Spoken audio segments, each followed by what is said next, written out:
I'm Imogen and I'm a civil engineer, and this is a story about a little girl called Elsie and the bridge that fell down.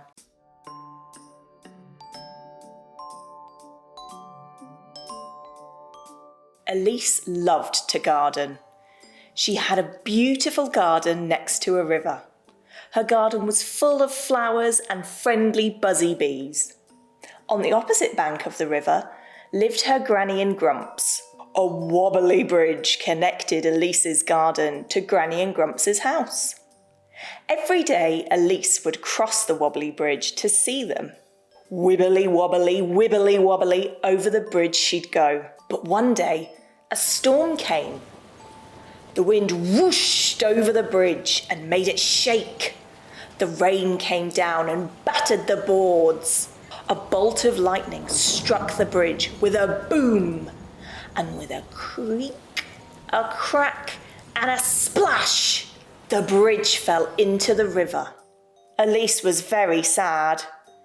The bridge was gone, so she couldn't visit her Granny and Grumps. She sat on the riverbank and waved at them, wondering how she could talk to them.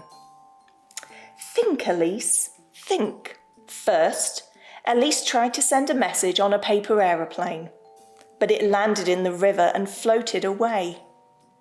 Think, Elsie, think.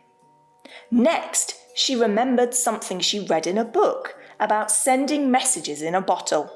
So she wrote another note and put it in a bottle. But Elsie didn't have a cork, so the bottle filled with water and sank.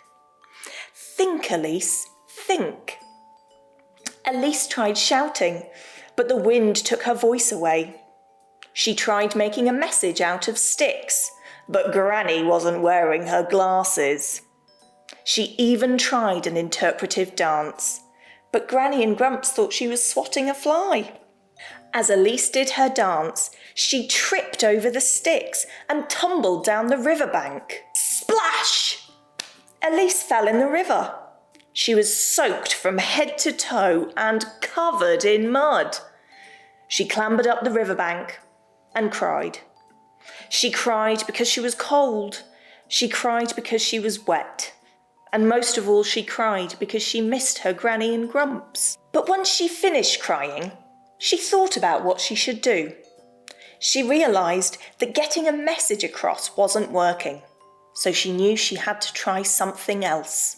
Think, Elsie, think. Elsie realised she would need to get herself across instead. She didn't have the materials to build a new bridge, but she would collect together everything in her garden to build her way across the river. She piled up sticks, she collected bamboo poles, she had twine and big strong leaves. She even thought that the lid from the compost bin might come in handy. Elsie thought about the different ways to travel. Cars, bikes, trains and planes, but she didn't think any of those were quite right for her. Think, Elsie, think. So she took her bin lid, the bamboo poles and some twine, and she built herself a raft.